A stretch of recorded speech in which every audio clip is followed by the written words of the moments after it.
Catherine Silver-Eho is a 2023 Pushcart Prize Best Small Fictions and Best American Food Writing nominee.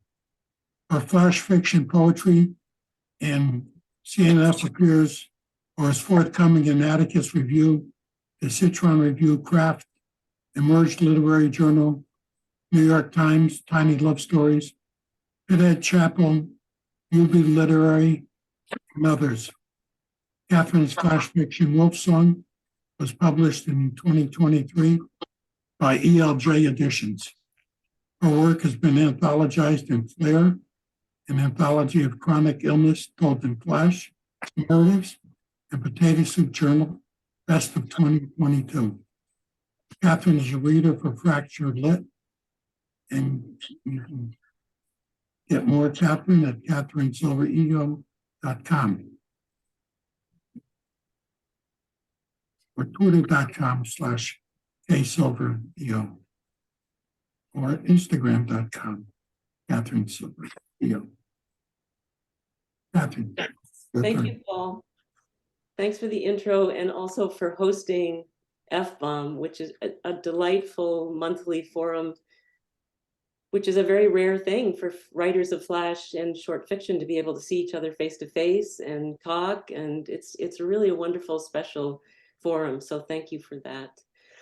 I'm thrilled and honored to share the stage tonight with Jolene. I recently, a couple of days ago, got your book, and I'm already feeling transported to another world, and it's a lovely, delightful book. And I'm especially grateful also to Mickey and Kathy, Mickey Aronoff, Kathy Fish, and Catherine Kulpa for agreeing to be guest readers tonight. And I love all of your work, and I'm so pleased that you're here. I just want to say a couple of words about Wolfsong. So actually, Wolfsong started out, I had sent out a small collection of 15 stories to a few publishers, including ELJ Editions, and anticipating that it would be a chapbook. And after a couple months, I heard back from Ariana Den Blaker at ELJ Editions, who said, "I love your stories, but," and I thought, uh-oh, here comes the but. And she said, "But I really think this should be longer. I want to do a full-length flash collection. Could you have more stories that would resonate with this similar themes?"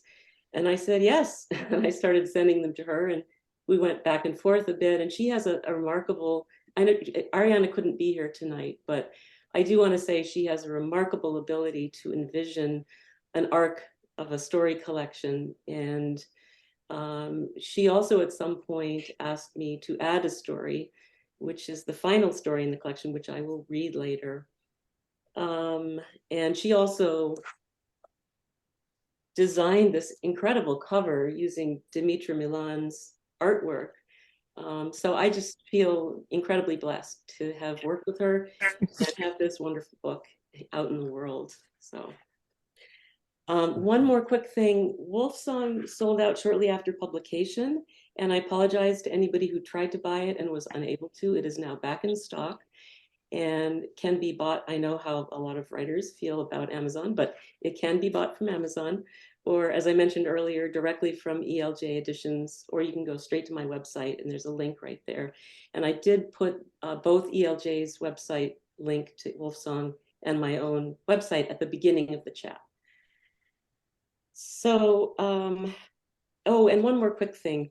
If you have read the book or are reading it and like it, I would be eternally grateful if you were to put up a brief review at either Amazon or Goodreads. And my understanding is you don't have to have bought the book to be able to put up a review at Amazon. So I'm going to start with a story which was published in New World Writing. It was an ekphrastic piece that was written in response to a painting by a Tunisian painter named Shaibia Talal, and it was called Souk. And my story is Saturdays at the Souk. Since Fatma and Zainab turned 14, their mother let them go to the market alone.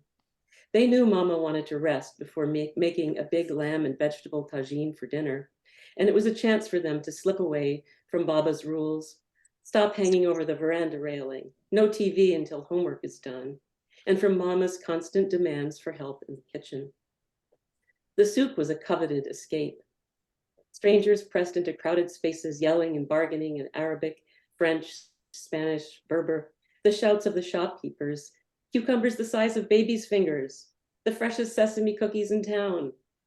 The twins let their scarves slide back on their heads, navigating the narrow passageways steeped in aromas of cinnamon, cumin, roasting nuts, a waft of donkey dung.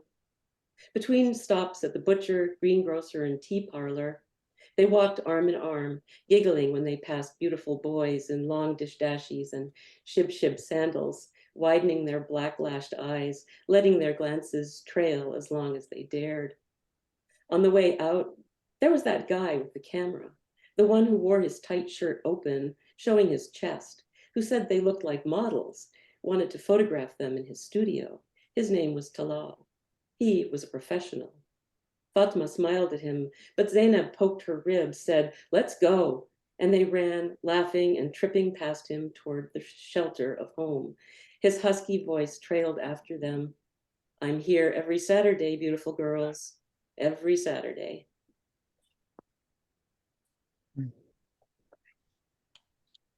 Thank you. The next one was published in Pithead Chapel. It's called It Might Have Happened Like This. And this story got its start in a workshop with Kathy Fish. And I believe that it was a prompt that the prompt was to write a story with urgency. It was also, there was a little bit of inspiration as well from Kathy's wonderful story. I think it's called Unfettered and Alive. Did I get it right? Yes, which is just one of my favorite of your stories. I love it. And the idea of, did this happen or did it not happen? And playing with that is very powerful, especially in your story. The sort of negation of this didn't really happen made it all the more powerful. So I played a little bit with that idea in this. It might have happened like this. My 10-year-old brother is drawing cartoons at the round wooden kitchen table. I smile at his frowning concentration, the deft way he outlines and shades, summoning a snout, a tail, a raised eyebrow from the tips of his pencils. Our mom is at work, and being 22, I'm the designated adult in the room that smells of sour feet and the slightly burnt mac and cheese he made for his third snack since lunch. I know he should get out of the house into the cut grass, fragrant air of summer, and I could use some alone time. I open the fridge, see that he's drunk all but a splash of the milk, no doubt straight from the carton. "Hey, little bro, what about a walk to the store?" I say, tousling his mess of blonde hair, the tangles catching between my fingers. He shrugs, still frowning. "I'm busy." I palm him a $5 bill, tell him he can get a donut. He looks up, surprised. A grin materializes. He grips the money and saunters out the door, hands in his pockets. I call out, "Don't do anything I wouldn't do." And he gives me a thumbs up over his shoulder. We live 3 blocks from a cut-through street, and sirens blast their way from highway to main drag, morning and night. But this time, there's urgency in the rising whine and abrupt stop. My brain calibrates the distance and time my brother's been gone. Then telegraphs run like hell to my nervous system. I hurtle down the driveway, across 2 streets and down a third to where an ambulance flashes red, police cars angled to provide cover. There's a smallish form on the ground, head on the curb, EMTs hovering, blood in the gutter. Not a river, but enough to make my stomach lurch. Nearing the scene, I hear the sing-song of his child's voice, spiked with a man's salty language. My brother is kicking at the air, at the EMTs, keening a stream of swears. He's in shock, I think. I hurl the words, "I can help." "Are you a doctor?" "His sister." They step back, offering no resistance as I drop to the sidewalk and tell my brother, "I'm here now. It's going to be okay.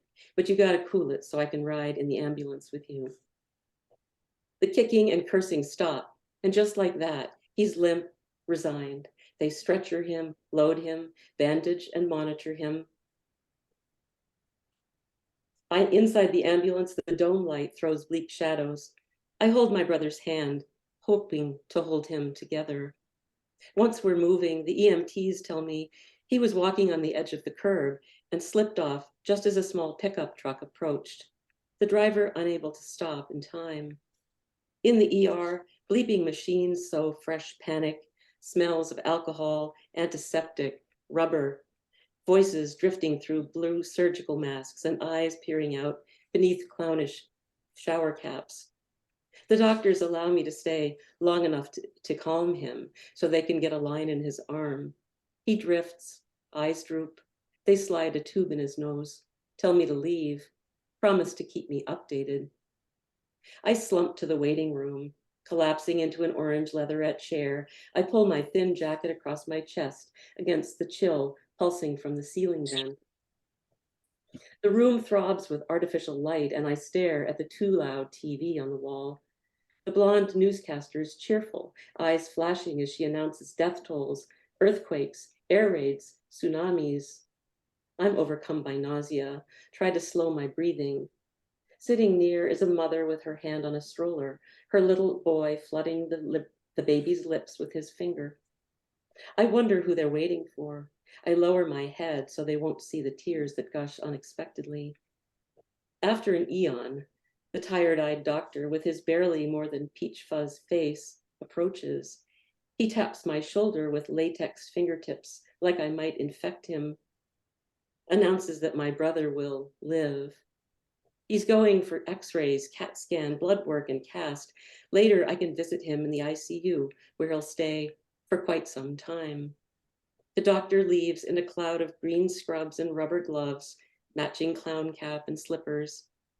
In a minute, I'll go out to the courtyard where people in wheelchairs eat turkey and cheese sandwiches and dodge pollen-laden bees. I'll call Mom, but not say, I should never have let him walk alone on a busy street. Not say, you should have been home. Not say, how did everything get so messed up? Instead, I'll tell her, there was an accident, Mom, but it's gonna be okay. It might have happened like that. But maybe I smile at my brother who's drawing cartoons, his brow tight with concentration, and when I tousle his mess of blonde hair, the tangles catch between my fingers.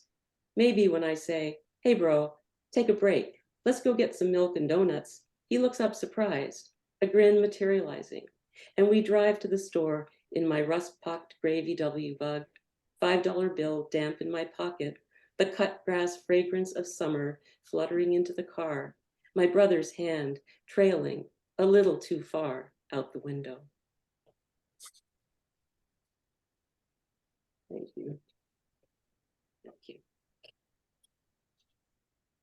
This next one is very short. It's a micro that was published by Francine Witt, hi Francine, in Flash Boulevard. And it's called Made for Walking. She drew them on one by one, found herself singing, these boots are made for walking, because they were, made for marching right the hell out that door.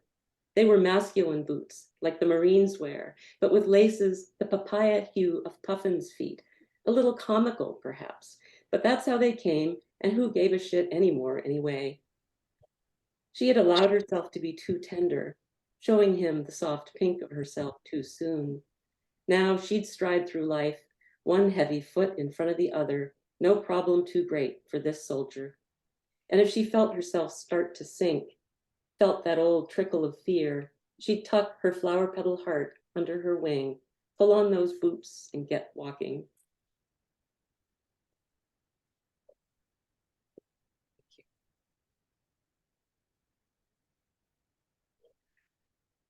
And the last one I'm going to read is the one I referred to earlier. It is the final story of the collection.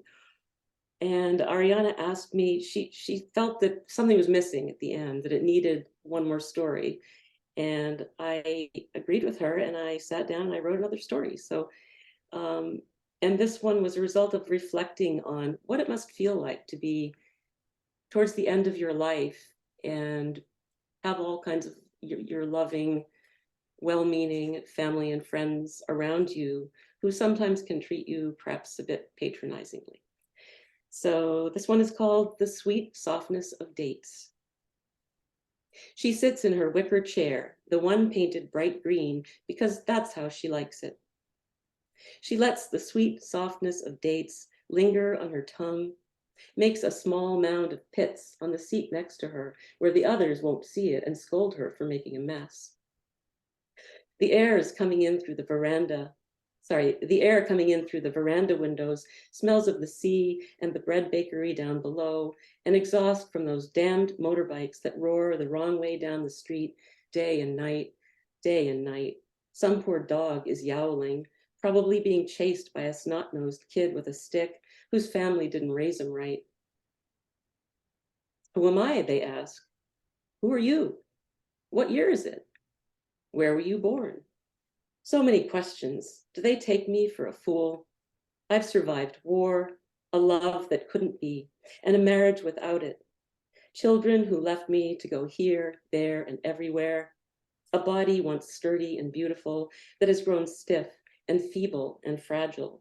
So don't ask me who I am or what I remember. I'm the air you breathe, the world you think of as yours. I am the hands that have birthed 1,000 babies, helped girls, barely women in distress, do what they felt they must.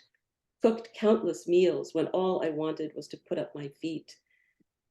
These eyes have seen more than you'll ever know or understand.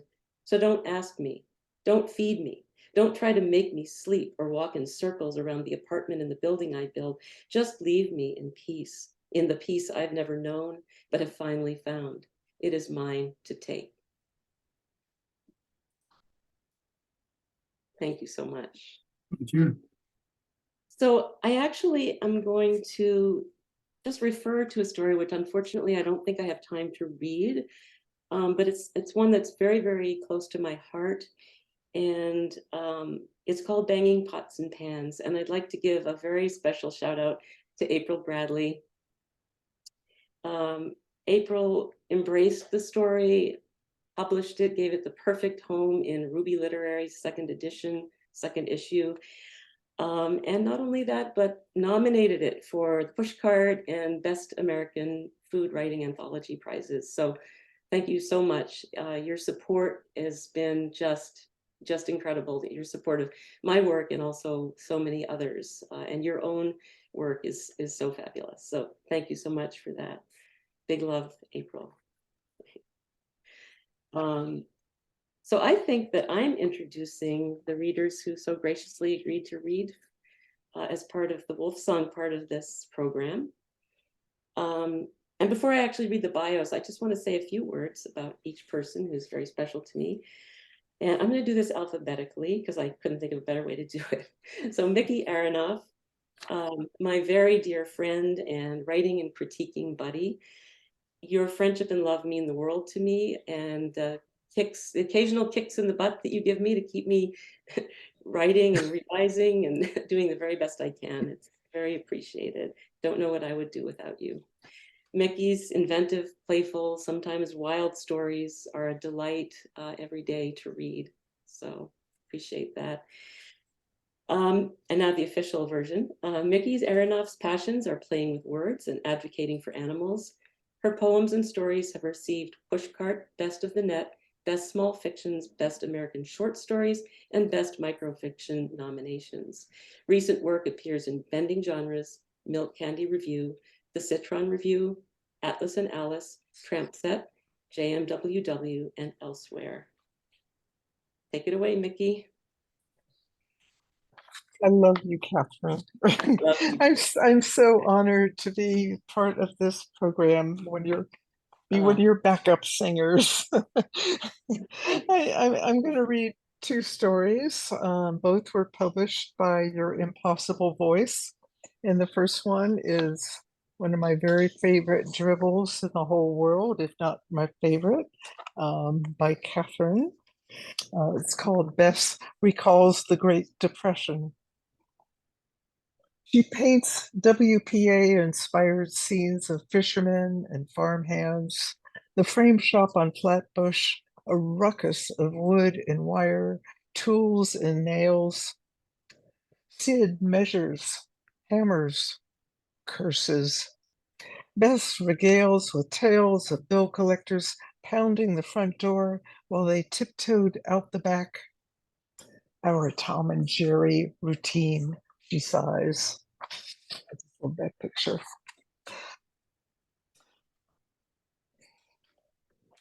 And mine is called Dear Matilda.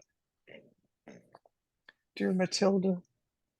At dusk on the last day of second grade, we stopped doing wheelies in the empty lot down the street to watch Matilda, rigid on the sidewalk, as her mother shoved a suitcase into the trunk of someone's car.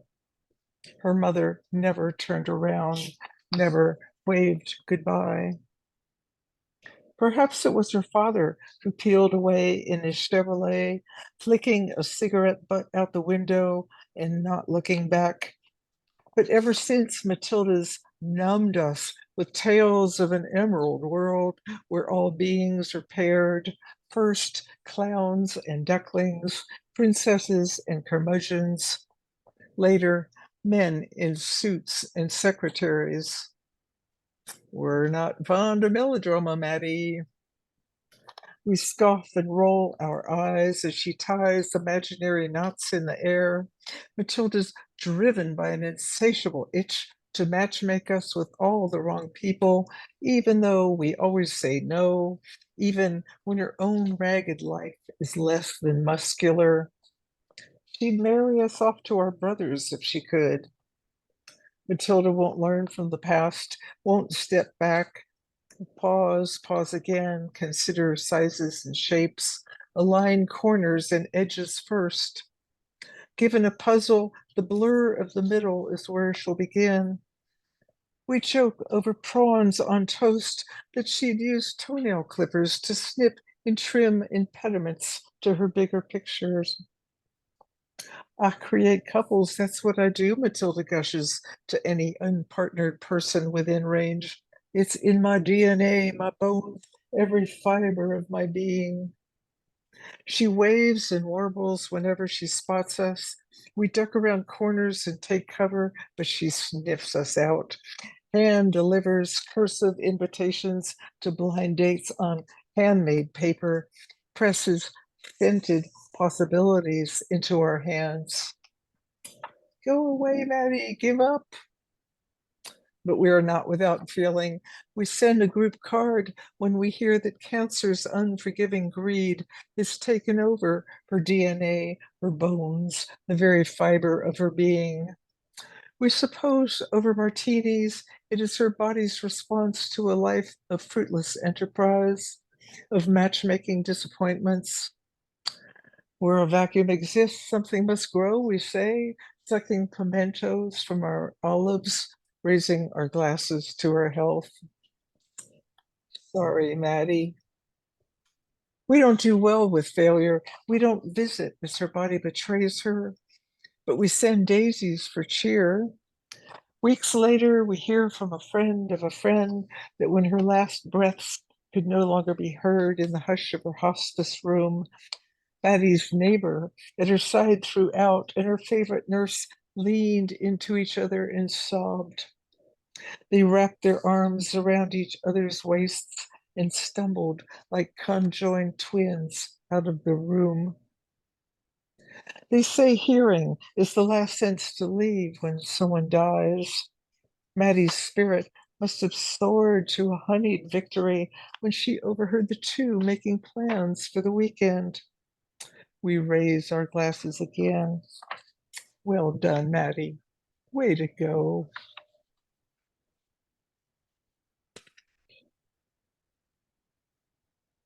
Thank you, Mickey.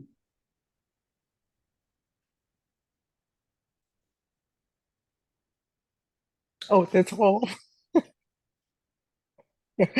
Next.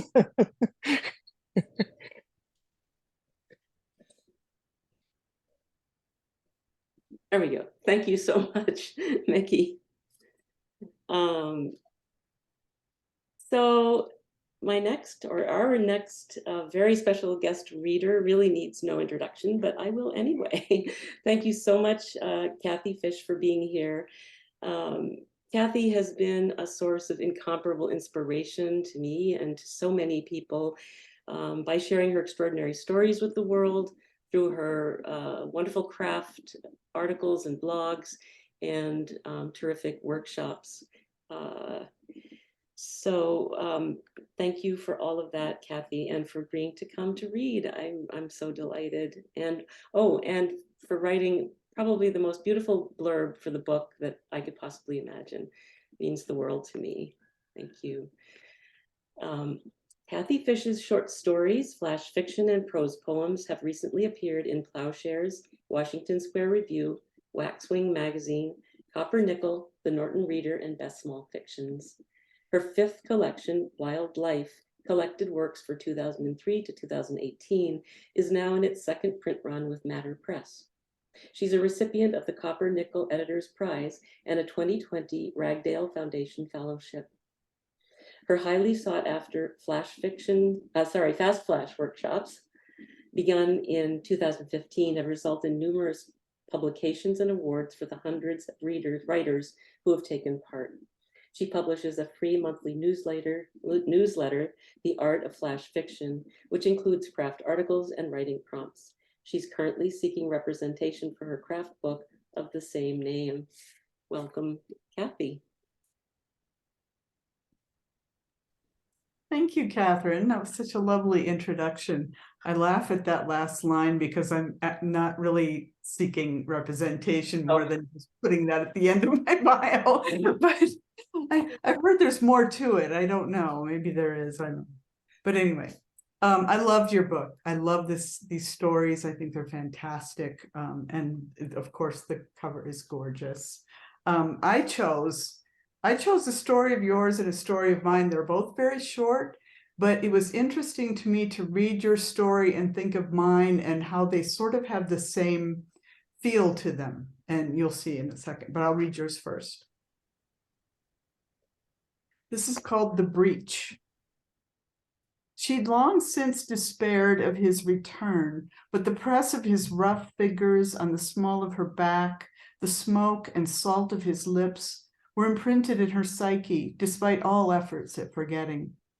She'd waited for the groan of the fickle doorbell until waiting became a humiliation, and her thoughts turned bitter in the hard loneliness of her bed.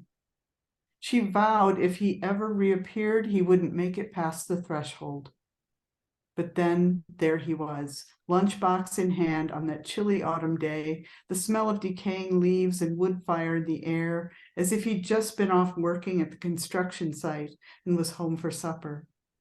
And just like that, she was back in his arms, gnawing at his mouth, the lunchbox dropping with a metallic clank, all the questions and mysteries between them seething in their embrace. I just love that.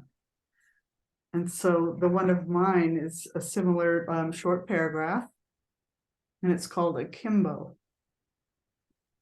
We're painting the nursery in the nude, slapping eggshell over walls the color of a baby's tongue.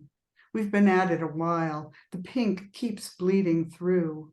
We're not using drop cloths because the carpet's getting ripped up anyway, this sort of sculpted wall to wall that reminds me of my grandmother's house and smells like cigarettes and corn.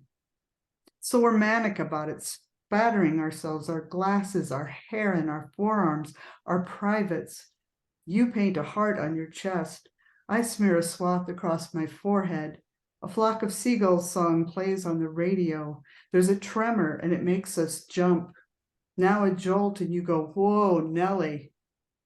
The window glass trembles, bits of plaster copter to the floor, paint sloshes out of the can. You're trying to reach me and all I can think of is the electric football game me and my brothers had when we were kids and how we'd work forever setting up our offensive and defensive lines. And when we'd finally flip the switch, all the little plastic players just stood in one place and vibrated impotently. This is you now, beautiful and vibrating, your arms akimbo, looking like all you want is to break free, achieve forward momentum, catch me, before the world splits apart. Thank you. Thanks for having me. Thanks, Paul, for hosting. That was beautiful, Kathy. Thank you. I had that football game also.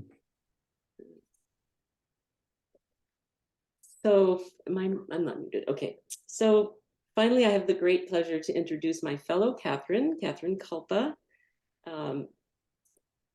and who also has a new book out this month, or within the last month. Actually, we're now in a different month.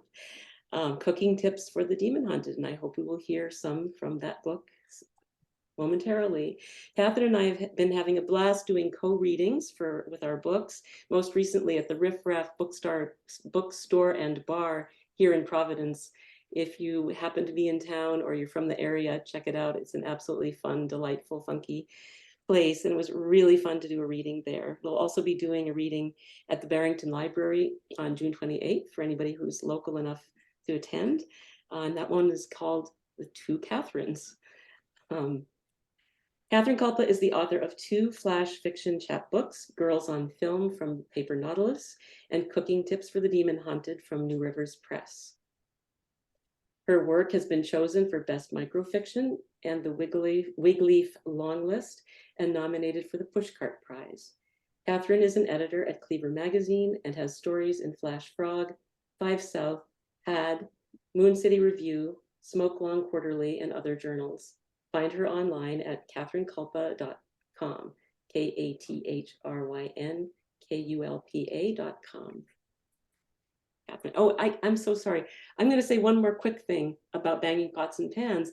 It found its groove in the workshop that I took with you, Catherine, was a Cleaver magazine.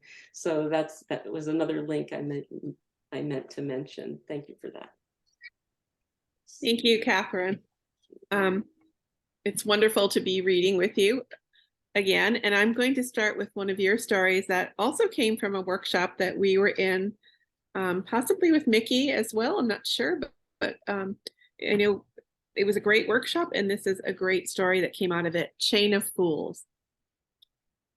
It's a sun-drenched, cut-grass, balmy air day, and I'm speeding down the street in a borrowed jalopy as Aretha wails, "One of these mornings," on the radio, hair tousling, elbow out the window, feeling strong when I see my boo with his Frank Zappa mustache and winning grin driving the other way, and I wave.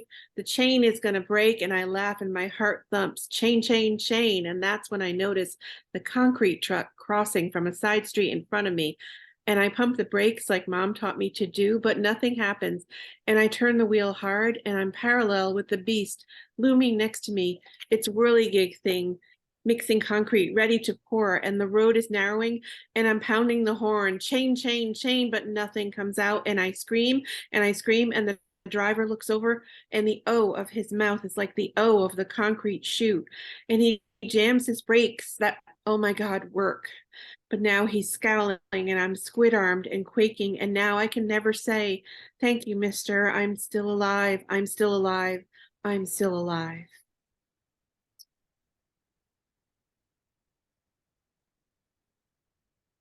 Thank you. For my next story, I would like to read a piece that was chosen by Kathy Fish for when she was a guest editor for 5 South. And I so appreciate her choosing this piece and 5 South for all their support for nominating it for several awards. This is called Upside Down.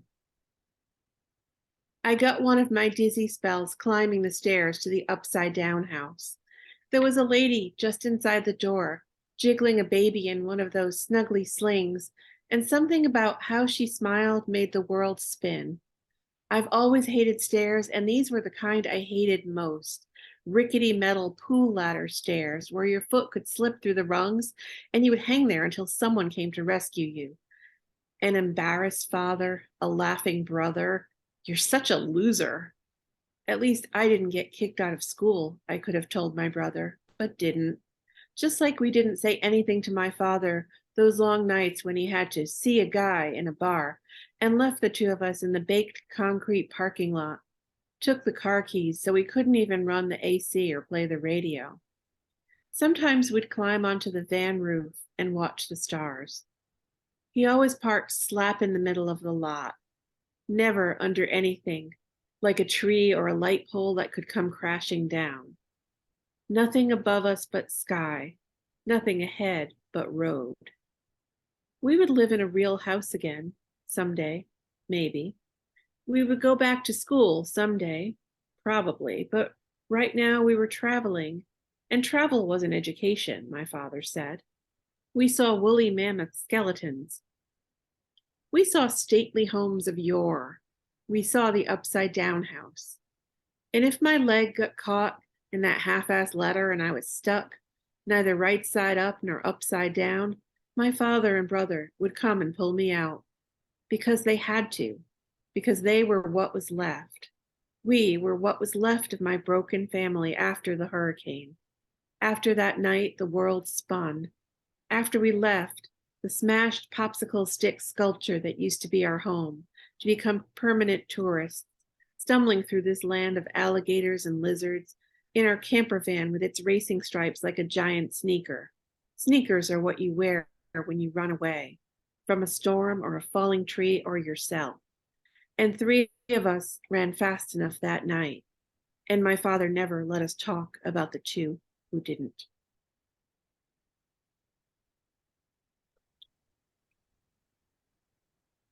Thank you. Thank you, Catherine. That was wonderful.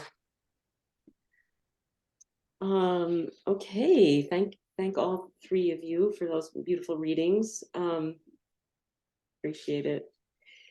I have a couple of lovely, fun things to give away.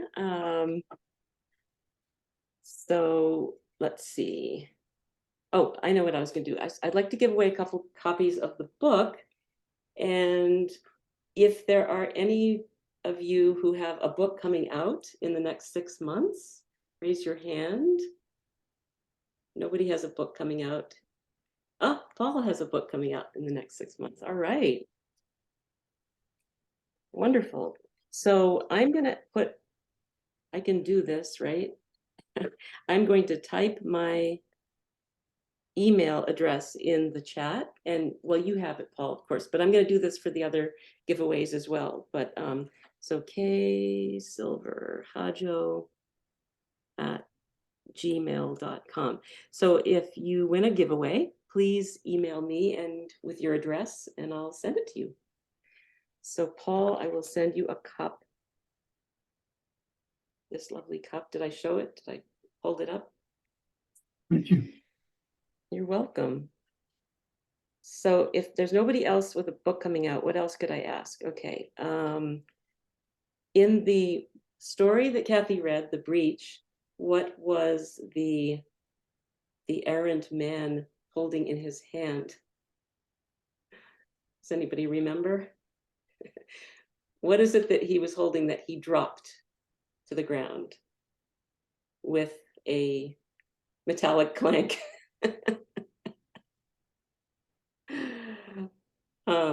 All right, let's see, what else can I ask? Wait, I can't type it quick enough. Lunchbox. Yes, lunchbox. Ding, ding, ding, ding.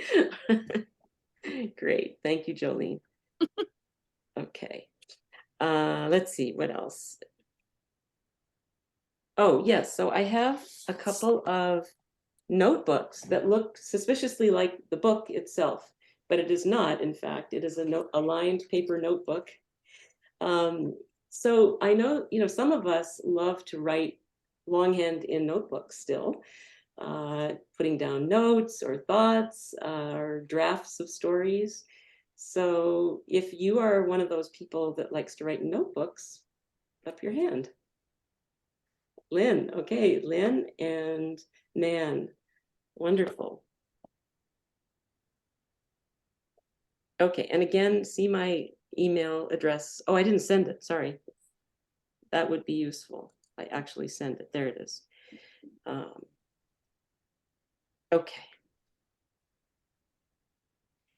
And finally, I would like to give away 2 copies of the actual book.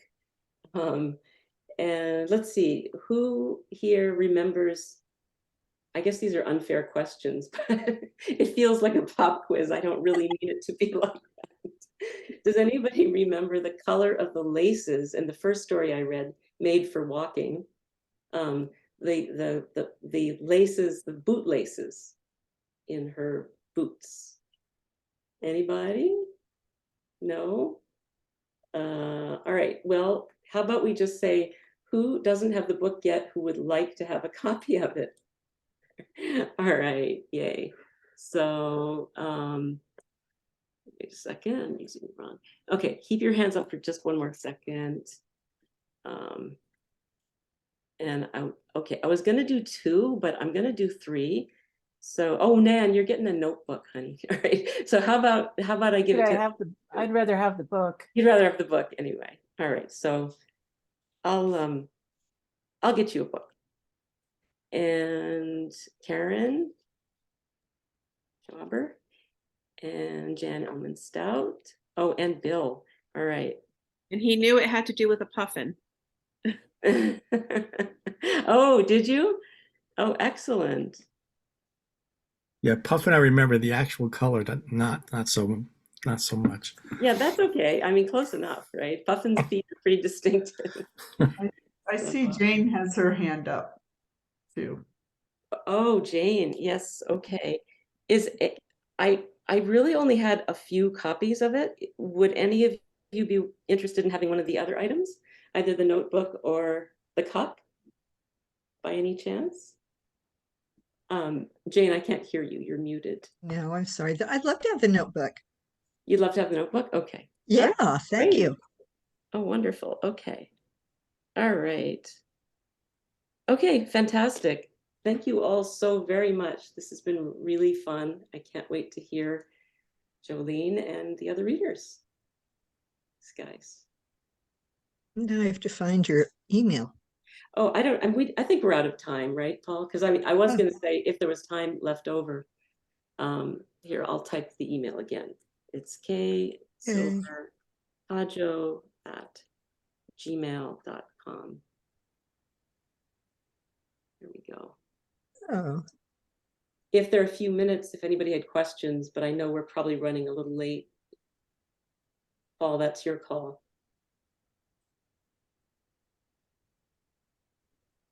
I'll stop you from answering that question. What's that? I have a question. Yeah, Kathy. So you have the beautiful cover and the beautiful title and stories and all of that. Did you work back and forth with the artist, or did she just create this, read your book, and then create it for you? Or how was the given for that? Right, great question. No, actually, Ariana and I were searching for a piece of artwork that we thought would suit the collection, and she just stumbled across it. It was already painted. It was an existing painting, yeah. And I wanted to buy it, actually, and unfortunately it wasn't available for sale, but she gave us the rights to use it for the book. So that's that. She just did a search for images, visuals that would work well with the book. That's amazing. That's Yeah, amazing. and there were so many that came up, and I was like, no. And when I saw this one, I was like, bingo, that's it. And so, Wow, I love it. yeah, me too. Anybody else?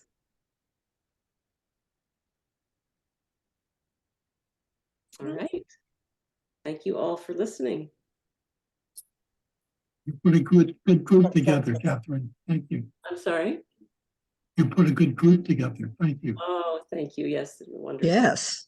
Very wonderful.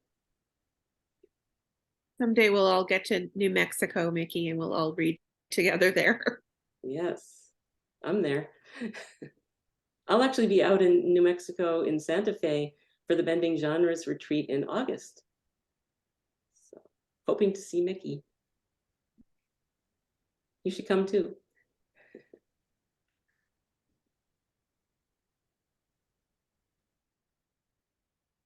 Hey. By the way, I've done a bending genre retreat, and it was outstanding. And I've done a Kathy Fish retreat. Nancy Stallman retreat. And that was outstanding. Our next character is Jolene McElwain. Her work has been nominated for the Pushcart Prize. It appears in numerous online and print literary journals, including West Branch, Florida Review, Cincinnati Review, Craft, Smokeland Quarterly, New Orleans Review, Mutual, and more.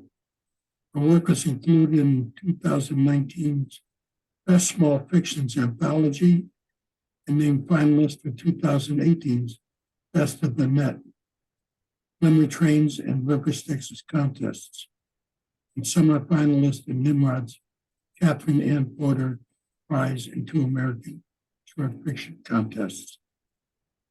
She received the Greater Pittsburgh Art Council grant, the Georgia Court Chautauqua Facility Scholarship, and Tinker Mountains Merit Scholarship. Her debut, Sidle Creek, received a star review from Publishers Weekly, and Self-Awareness calls it a riveting debut collection and a rare gem, compelling blend of nature and humanity, perfect fans of Barbara Kingsolver's Prodigal Summer and Daisy Johnson's Spin. Ron Rash, best-selling author of Serena, calls Sidle Creek one of the best short story collections he's read in a long time.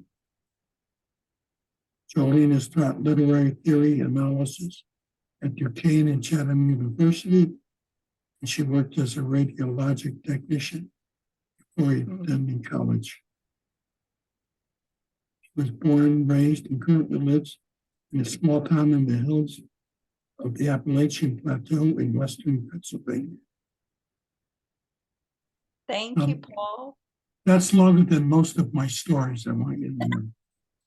Thank you so much. So, okay, so tonight I'll be reading from Sidle Creek. And I put my, like I said, I put my information in the chat, but it's just jolenemcwain.com. You can find it through there.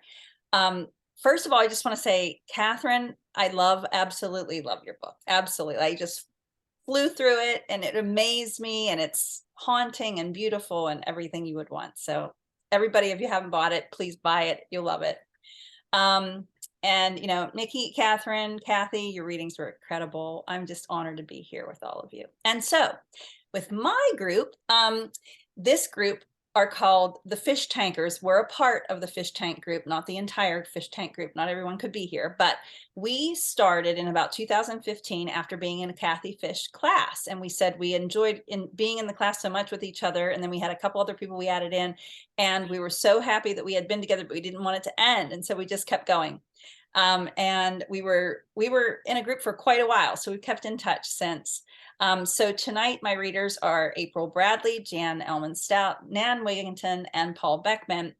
Anne Weisgerber was not able to be here tonight. She had something going on with a family issue and wasn't able to get here. So I missed her, and I missed the rest of the Fish Tank. But I will say that to see 3 Fish Tankers next Friday, if you're not busy, Audra Kerr Brown and Linda Niehoff and I will be doing a Rural Writers Zoom virtual call, I guess, because we're all launching a short story collection in this past year. So I'll have that on social media in the next few days. I think Linda already put something up, but anyway. So I'm going to start by reading, I'm going to read 2 pieces, and I'm going to start with one. In my book, I have a lot of people from small town, and all different sorts of people show up in this book. A lot of them, most of them are working class, not all of them. Some people want to get out of the town. They're desperate to leave. And some people are desperate to stay. And so I'm going to read my first story is going to be about someone who's desperate to leave. And the second one is one that's pretty happy with where she's at. She's learning how to sort of navigate her way through the world. The first one, the reason she wants to leave has a lot to do with what we're dealing with in Western PA, which is sort of this economic boom that happened because of industry, but it also felt a lot like an exploitation of our natural resources, and it pushed a lot of people out. And then when the industry left, it was left like a ghost town. So this one's called Eminent Domain. And it began in a Kathy Fish class, like most of the stories in this book. Eminent Domain. Cheeser worms up behind me, covers my eye sockets with his cold hands, and breathes into my neck the word, yes. He has something to tell, and he loves rumors so much it makes him tremble. When he spreads it, his fingers always fiddle at his watery eyes, his watery lips. He always pulls at his cigarette, slows down, exhales to make me wait. But tonight, I know the story. Still, I'll let him tell it to me, like it's new, because I know how the telling drops his clothes off quicker. But let me put it to you so you know it right. My pap, in the midst of all his talk about shifting power grids, the high and low voltage, about Marcellus Shale and the dry and wet gas, mentioned they were going to rebuild the substation and made promises to replace and raise all those wood poles clean from Toby Furnace to Bennett's Corners. But no matter how high you string those wires above the ground, a body still feels the prickly snap beneath them. Like Mom's little cuticle scissors nipping at my skin. First time I walked there, I thought sure bugs were biting at my ankles. I mean, I swore it. Checked my skin for red bites, fire ants threading my hairs off, but nothing. And the grass was extra slippy, even when it wasn't damp. We'd take guys out there through that grass to the shed, to party, to forget we were stuck. The shed was smack dab under the power lines. We had some good times there, I'm telling you. The guys chirping like goslings, talking about shooting up whitetails, trapping bunnies, fishing monster trout up the sidle, lifting the bodies of their Fords and Chevys until we filled their mouths with Henny and Red Bull. After a few, they always swayed their words out, got quiet and cuddly, wispy and soft. But then some suit from the company put up a no trespassing sign, and we moved our party to the old baseball dugouts for a while. Then we got kicked out of there too. The shed's now a crime scene, and we lost our spot. Someone's been killing cats and storing them in there. Cats. Sharky Smell's ex-con uncle said there was over 200 in there. I know the guy who's doing the killing, and I know why. Pap told me when he was lit on homemade pruno Sharky's uncle taught him to make. This guy's doing it. This guy that's doing it, he thinks the cats are the devil. This place can do that to you. I've seen it do worse to smart people. Cheeser pulls his hands away and says, cats strung on lines, gutted, little wilting whiskers, all pointing straight to hell. Can you believe it? Don't it just make you sick? Don't it just break your heart? I nod and kiss his neck. I feel how warm he is in certain places, and he says, who do you think could do that? No idea, I say. It's always better to keep him pondering something when we get to it. And when we're done, and he's tugging his jeans back on, and I'm worrying he just shot something that might grow up in me, I have other things to mull over too. Because as much as he's nice and handsome in a lonely kind of way, and I can picture staying here and having a life, I know I have to hop in my car and drive as far as I can get if I want to ever be anything that ain't a few steps away from crazy. Thank you. So that's the person that wanted to leave. And then this piece, I have to tell you a couple things before I tell it to you, because it's pretty autobiographical. I had a lot of people, and still do in my family, who are veterans or who served in the military in all wars, Korean War, World War II. My uncle was missing in action over Iwo Jima, and my sister-in-law now is just retired from the military. So we come from a really big military family. When I was small, my uncle had an episode happen at one of our family events, and I've written about it here. And later in my life, I was diagnosed with PTSD after having my child. During pregnancy and then in the emergency birth, I was traumatized pretty badly, and then had been diagnosed with postpartum PTSD, postnatal PTSD.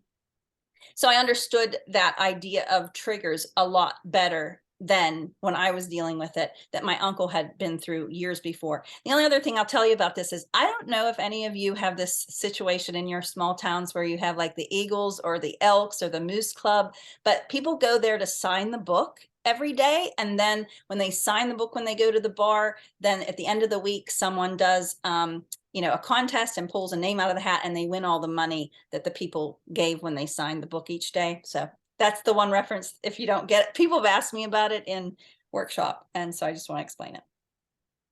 This one's called The Fourth, and both Eminent Domain and The Fourth appear on Belt magazine, and they're both in the book as well. The Fourth.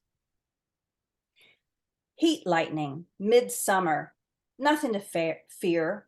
Storm's not coming, just the lightning flash in the sky. Aunt Meg, Aunt Mo, and Mom gather up the last of the coconut frosted cupcakes. Only brownies left are the dried out ones with nuts. They roll the tops of chip bags, clip them with clothespins from the line, while we chew the juice out of wax bottle candy and hit shuttlecocks high into the sky. Dad folds lawn chairs and leans them against the porch. The light of his cig makes a string path in the deep dark while fireflies dot around him. He's laughing at Uncle Hank, who's sauced on something more than beer, who's singing, who's talking about heading down to the Eagles to sign the book. They open on the holidays? Aunt Mo asks, sing-song voice.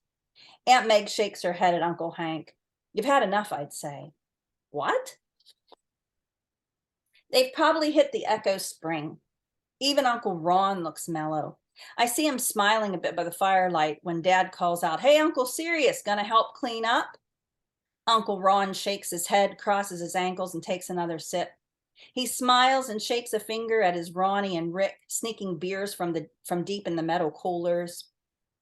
Out of nowhere, a brilliant Queen Anne's lace lights up humongous the sky, then the boom. I watch a line of light zip wiggle from the treetops to the middle of the big smoky afterburn, blooming again, this time into a blue allium, then that boom.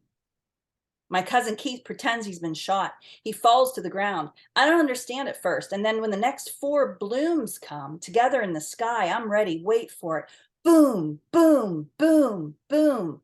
And I hold my hand over my heart and fall to the ground. So does my brother and my other cousin, Michelle. Our moms run to us. They think we've been hit. No, they want us to stop. They keep looking back at Uncle Ron, at Aunt Mo patting his knee, as they pull us along with them to round up my oldest cousins from in the house, Beth and Linda. They hand them the smoke bombs and snakes, and we walk together to the alley under the streetlight. Beth lights one of the small charcoal peels with the end of her cigarette, and the snake grows. He'll be okay, she says of Uncle Ron, but I can't stop turning around to see where our moms have taken him. Is he going to be sick? No, he's just like, he just doesn't like those big booms. That's all. It's okay. The smoke bomb bleeds green fog into the alley, leaves a green stain on the asphalt. Another bleeds red. Something about the war. Shell shock, Linda tries to explain, but I don't quite know. Mom says it again, whispers it. Shell shock. When she's scrubbing out the brownie pan, how hard she's working the edges to get that chocolate from it. I eat the last of the Jell-O, avoiding the pieces of pears in it. When I lick my finger, I taste the smoke bomb. When she says, it's these flashbacks he gets, I feel the boom, boom, boom, boom of the fireworks still in my chest. I see Uncle Ron's grimace and my Aunt Mo's arm around his shoulders when we fall, fall, fall, fall to the ground. I see Beth's lit cigarette making those snakes dance, my brother trying to pick up the ash snake without breaking it into so many pieces, into nothing but dust.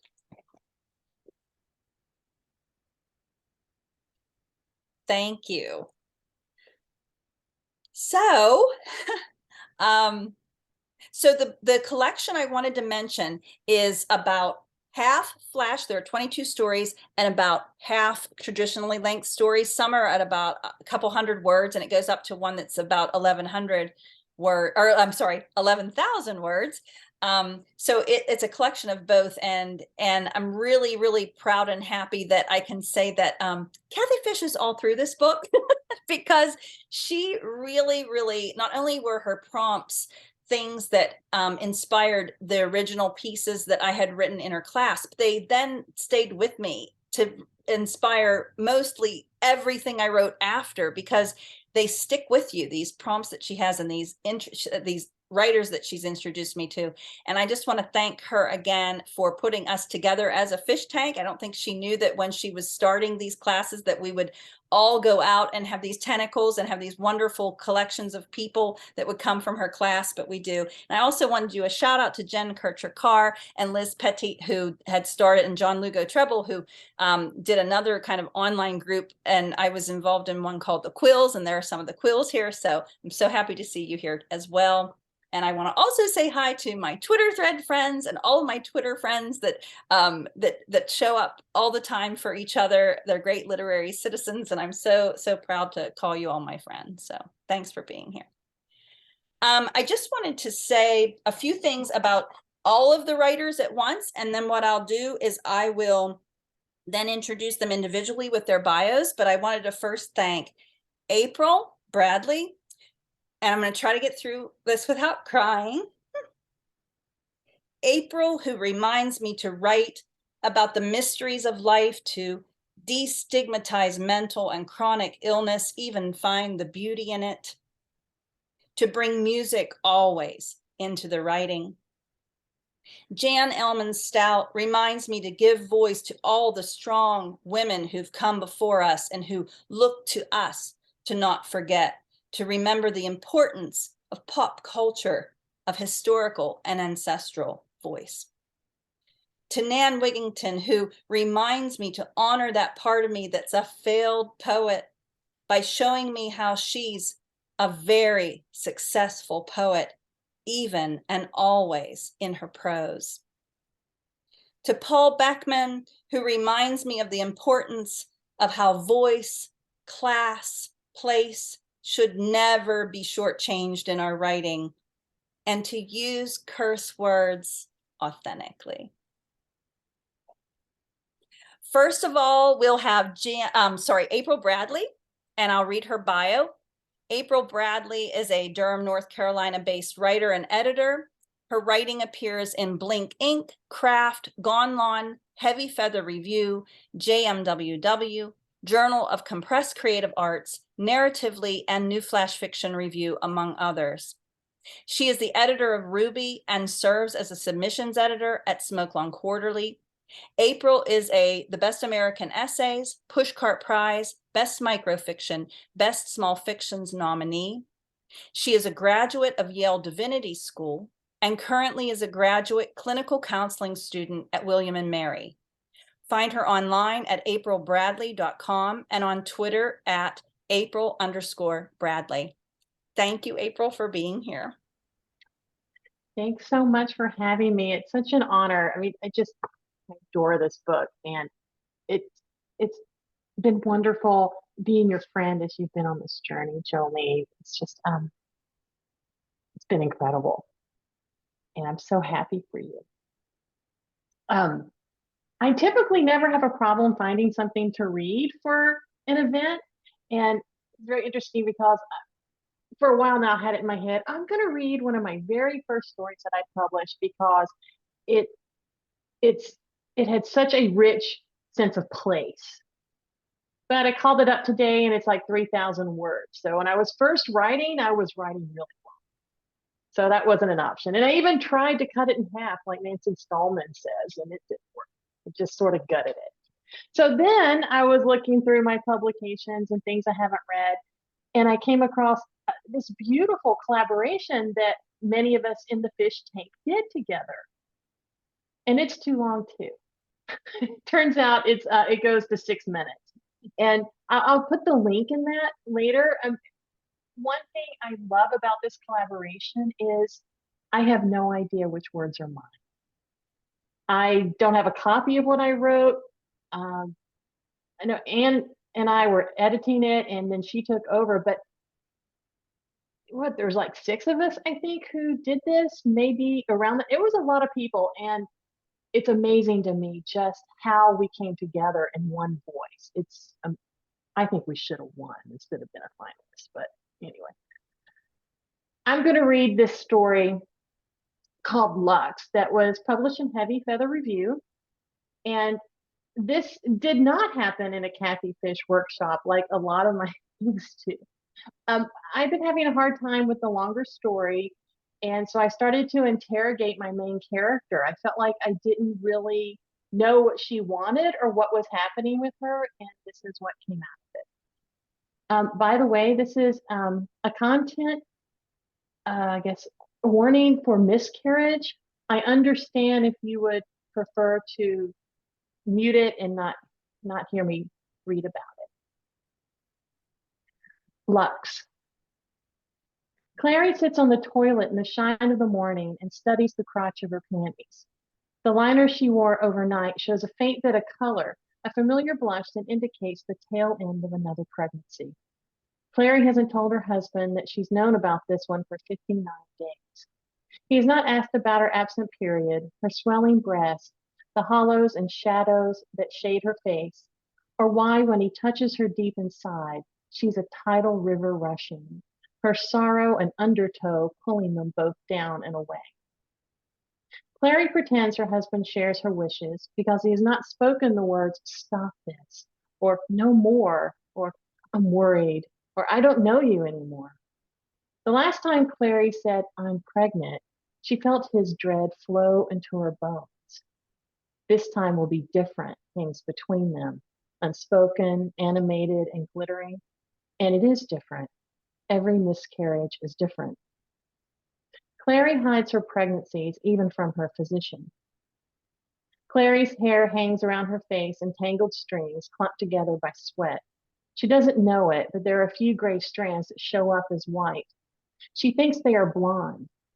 By the time Clary is 45, a several inches wide swath of her hair will have turned silver. It will fall out and grow back like this after chemo from lymphoma.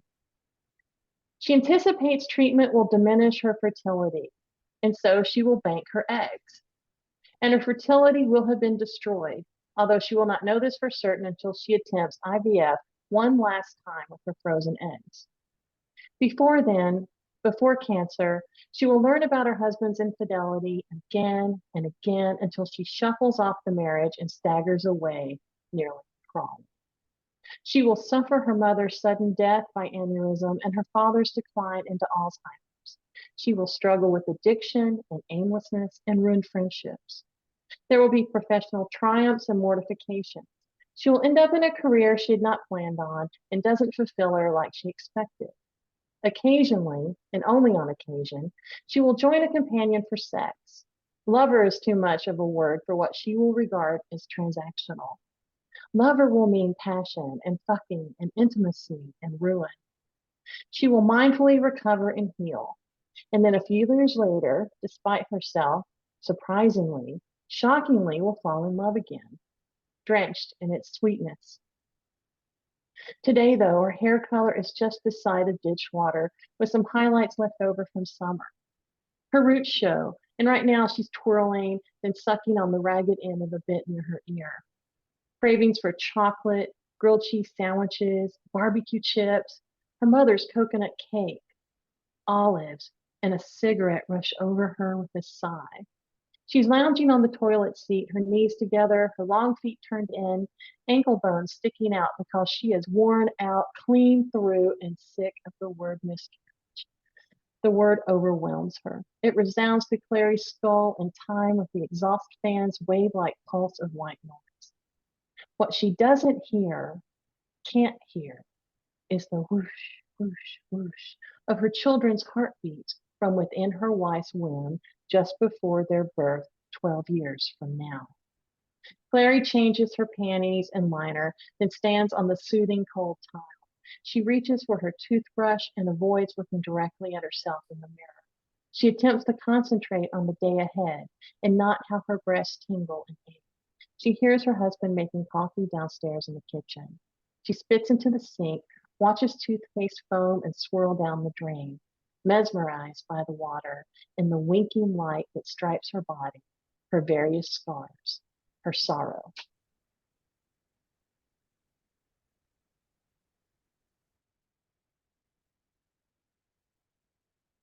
Thank you, April.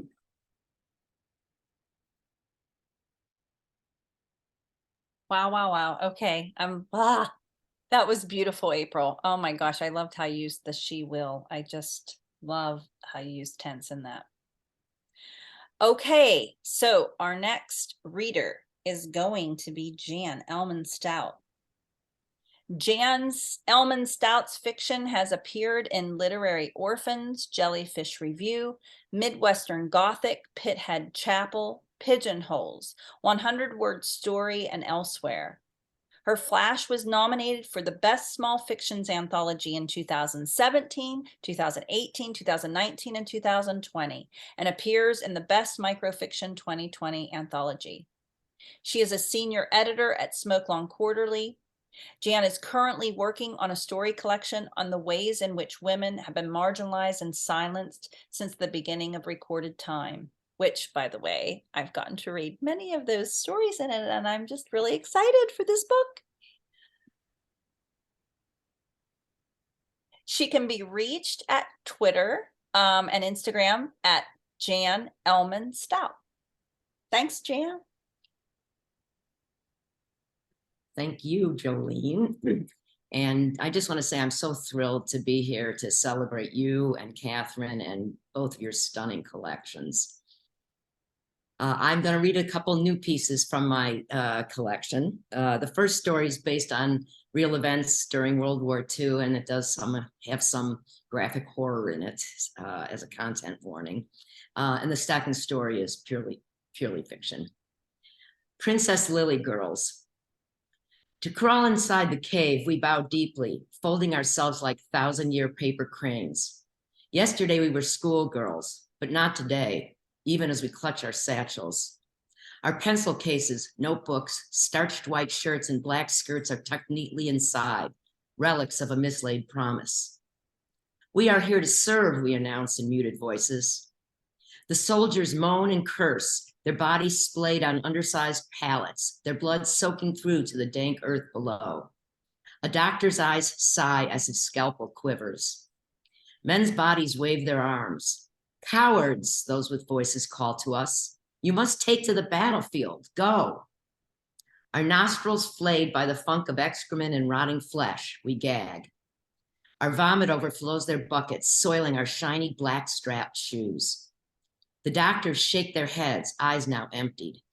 You're nurses, they remind us. Our knuckles whiten our grip on our satchels. The soldiers' arms lash the rancid air. Clean their wounds, the doctors command. Yearning to breathe unspoiled air, we move toward the cave entrance. A doctor warns us that B-25 bombers circle like sharks and will strafe us if we leave. We want to cry. We want the arms of our Okasan wrapped around us. We hunt for sterile cloths and antiseptic the way our Okinawa women's normal school instructors taught us. Imagine our insignia and use lily white sterile cloths only, they'd said. We apologize and dab the soldiers' weeping arm wounds with filthy pus and blood encrusted rags. The wounds ooze. They wiggle and writhe. Maggots. We look away. We want to die. Ill-afforded schoolgirl drama. Our duty must be fulfilled.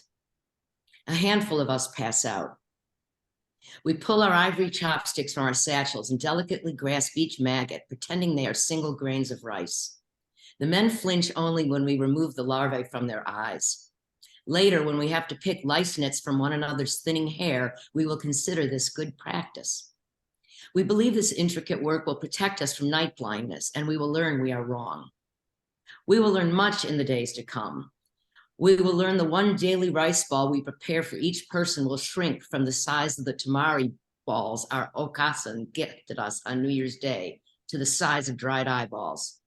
We will learn to risk strafing to forage outside for edible grass we will savor like a delicacy. We will learn men who go mad drink urine from tin can bedpans, and it need not be their own. We will learn we need not complain we are without clean rags for our monthly bleeding because it will disappear. We will learn not to fear a man's touch, for when they're dying, they merely wish to hold us for our heat and seize a final sip of life. We will learn not to weep when the weakening ones grow confused and call out for their Okusan. And we will learn to lie. Before they lose consciousness, we tell them we are folding 1,000 paper cranes in their honor so they will live long, fruitful lives. But these lessons are not yet ours. Today, the doctor yells, "Hold down his arm," and we apply great pressure to a soldier's forearm. His fingers spread as his arm tried to escape our grasp, and we interlace our fingers in his, grip so tight our knuckles whiten. The doctor lowers his blood-stained saw to the soldier's arm and slices. The soldier screams with the strength of the living, and we squeeze his hand tighter. We will not let go. Bury the arm outside with the others, the doctor orders. We do not move. We hold the soldier's hand and trace the long, unbroken arc of the lifeline crossing the palm. We will hold the hand until long after the dying man returns to his pallet. We will hold the hand as long as the fingers are warm.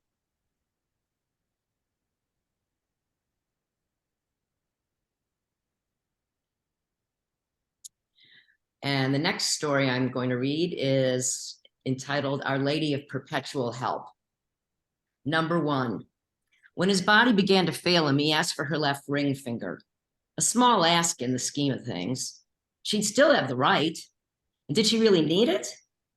I'm left-handed, she said, pleased with herself for speaking up. But wouldn't she appreciate the challenge? Had he underestimated her? Number 2. As long as he had her finger, he might as well take her whole hand. If she loved him, she'd give it to him. If she truly loved him, she'd give it to him and be thankful she had. But I need it, she said. He shook his head. She was always overreacting. Number 3, he wanted her right arm. No, he must have her right arm. How much of it do you require? She asked. Seriously? After all he'd done for her? So ungrateful. Now, when she gave it to him, it wouldn't feel like a gift. Number 4, and his kidney was now wonky. He needed dialysis. If she gave him one of hers, they could do more together. I'd like to think about it, she said. Really? It's not as if she can't live without one. Why, he'd give her one of his if the tables were turned. Number 5, his body failed further. He developed floaters and blurred vision before losing his sight. He knew she'd give him an eye. If I give you an eye, that'll be the end of it, she said. He sighed. He pouted. He closed his rheumy eyes and flipped over to face the wall. She was always so dramatic. Number 6, his enlarged heart worked as hard as it could, but couldn't keep up with his body's needs. He wheezed, had trouble breathing, felt fatigued. His legs swelled as big as balloons. He needed her heart. A small ask in this grand scheme, really. It wasn't as if he were asking her for the world. That's the end. Thank you. It starts with a finger, then moves to the hand. Oh my goodness. So yeah, look out for this book, people, because Jan has big things coming.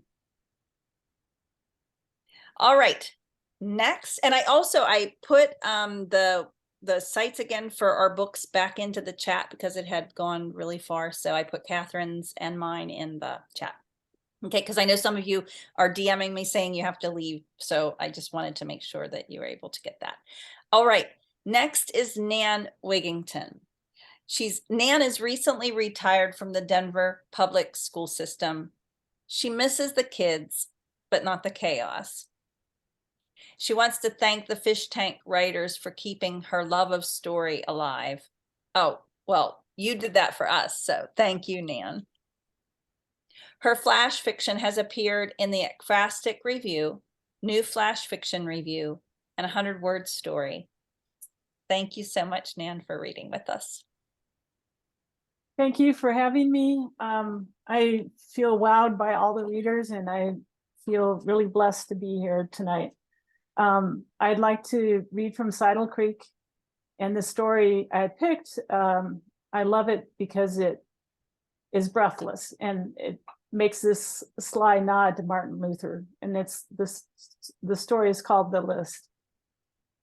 Hilly Luther in crocheted vest and gas-stained jeans, that pale dog walker, mostly high on vanilla extract and spray paint, that calloused foot, trivia memorizing mind, unmarried, unmoored human, always reciting names of every pet along 9 streets on the east side of the river. Hilly Luther in the hazy morning, sipping green tea spiked with gin, fingering numbers on a napkin, making a list of the names and sins of all the men wicked and wrong she's bedded with, finally stands up, throws her empty mug into the bin for washing, tips a no hat goodbye to the barista, and walks unimpeded by the zigzags of Labradoodles, Papiens, and recovery bull terriers, straight to the church with her list. She wants forgiveness for all the things the men did wrong. She wants her priest to grant forgiveness to them publicly at Mass next Sunday. Father Hayes, in his taut, upholstered straight-back chair, with a pencil in one hand and a rosary in the other, stares at the list and nods, moves his lip to name them silently, and then closes his eyes. He hasn't uttered her sin if she has one, has just written down these sins of the men listed, and he recognizes each, not by their faces, but their regular donations. Ronald Baines, 50 each week folded into a football. Mark Simpson, a 10 each morning after rosary hour, left near the Virgin and lit candles.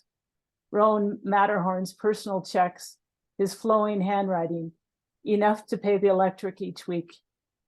He can't say the exact words she's written on her list from the pulpit, so he's revising, striking through, erasing, wetting the lead like it will help pull euphemisms from all things religious to form their sins into words he and his congregation can handle. Hilly taps her finger on the worn wood shelf jamb between them, rattles her knee, and finally grabs the list. Then she pulls the curtain closed on Father Hayes's face and walks out of the blasted confessional. She'll go home and nail the list to her door for the next suitor to read before entering. She whistles the 3 miles back to her dogs, who have shot throughout the house by now, her own dogs, the ones she loves. Thank you. Oh my goodness, I love hearing somebody else read my work. Thank you so much for doing that. You did a wonderful job. Oh my gosh. That means so much to me. Thank you, Nan. And our final reader for the night, whose book is coming out next month, right, Paul? I Yes. think. Okay. So, and I want Paul to have a big event to launch his book. So hopefully we all can come back for that. But anyway, Paul, thank you first and foremost for inviting me to the very first FBOMB in New York City. Alice was there. Jan was there. I'm trying to think who else was there. I know Nancy was there. There was a whole mess of us, and it was so much fun. And I wish we could be all together in person, but this is the next best thing. And I'm so glad you've continued to do it. You're one of the best literary citizens out there. Just thank you for continuing to keep this going. Thank you. Paul Beckman's flash collection Kiss Kiss from Truth Serum Press was a finalist for the 2019 Indie Short Story Award competition. Paul was nominated by Citron Review for Best Microfiction 2020 and had a micro story selected for the 2018 Norton Anthology New Micro Exceptionally Short Fiction. He was one of the winners in the 2016 Best Small Fictions, and his story, Mom's Goodbye, was chosen as the winner of the 2016 Fiction Southeast Editors Prize, and he was one of the winners in the 2022 Microfiction Anthology. Paul had a story long lister in the Wigleaf 50. He's been published in the following magazines, among others: Litro, Playboy, Pank, Blue Fifth Review, Matter Press, Wink, Jellyfish Review, Thrice Fiction, Spelk, Red Fez, and Literary Orphans. Paul curates a monthly international FBOMB flash fiction reading series via Zoom. And Paul's not saying this, but hundreds and hundreds and hundreds more pieces are out there that are not listed in his bio. And he is just one of the most prolific writers I've ever met. I'm so happy that I met him. I can't thank him enough for his wisdom that he's given me. And thank you, Paul, for reading tonight. Well, that's hard to live up to. I'm just going to read a micro that recently came out. And like many other people here, I have to give Kathy Fish props for steering me in the right direction so many times. So this is called The Hero's Reward. I can breathe, but not so well. I wonder if I'm having an attack or if I've been kidnapped. I'll know more if I open my eyes, but I'm afraid of what I'll see. I'm going to open them up. I see a faint light, but I can't make anything out. I can't move my arms. I don't feel any restraints, but my arms are not responding. There, it's dark. I believe I'm on my mattress, so I must be on my bed. I can turn my head and see my clock. I can't turn my head. The overhead light comes on too bright. I close my eyes and hear voices. It's too painful to open my eyes again. It's such a shame. He was so young, and he was a hero for what he did. And now look at him. Some way to treat a hero. What can we do? Nothing. He has a living will, and his family said no life support. He hasn't been on life support for a week. Well, then take him off the intravenous feeding and put him on a morphine drip. The nurses walk out of the room and turn out the lights, and I know I'm screwed, but I don't know why. I'm going to yell. I can hear myself. They'll be able to hear me. I'll close my eyes, rest a bit, and save my strength for when they come back, turn on the light again.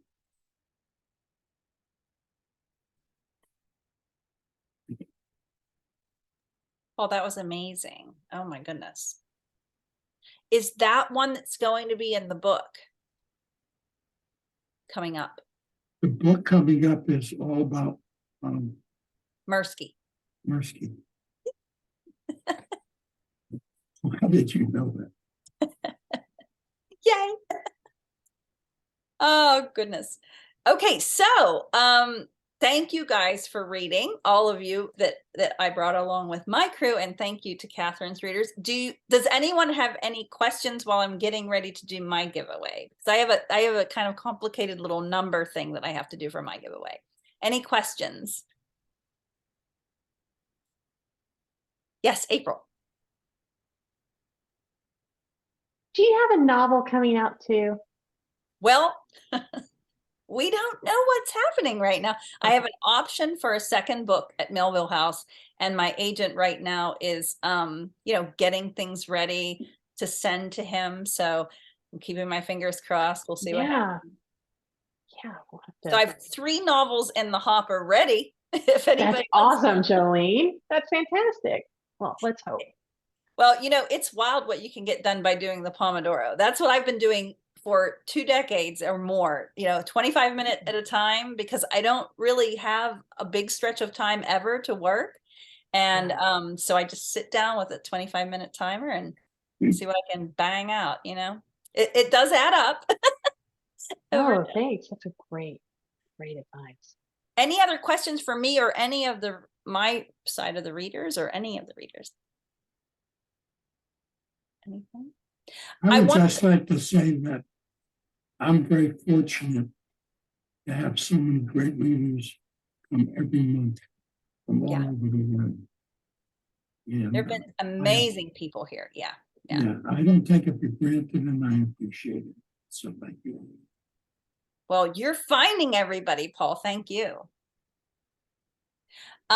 So before we go, I'm going to do it by numbers. And what I have is back there, you'll see I have a painting of my dog. I do painting also in addition to writing because I was an art major before I was a English major. So I'm going to have Paul pick a number between 1 and, well, actually I want him to pick two numbers between 1 and 24, because that's how many people we had at the beginning. And I did get all the numbers copied down. And so give me two numbers, Paul, and I will tell you who wins.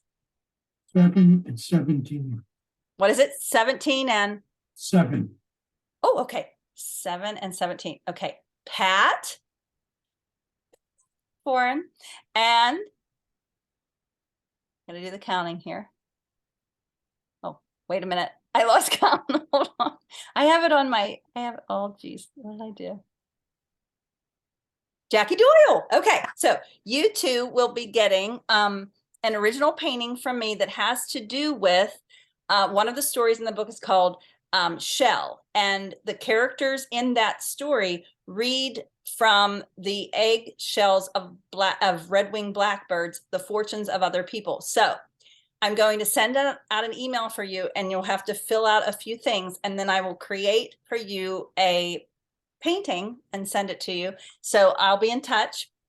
And then I have one other number that I need. And for this person, you'll get another surprise kind of artsy thing that I'm not going to say what it is. I'm still working on it. So I need another number, Paul. 21. What is it? 21. Okay. Lisa.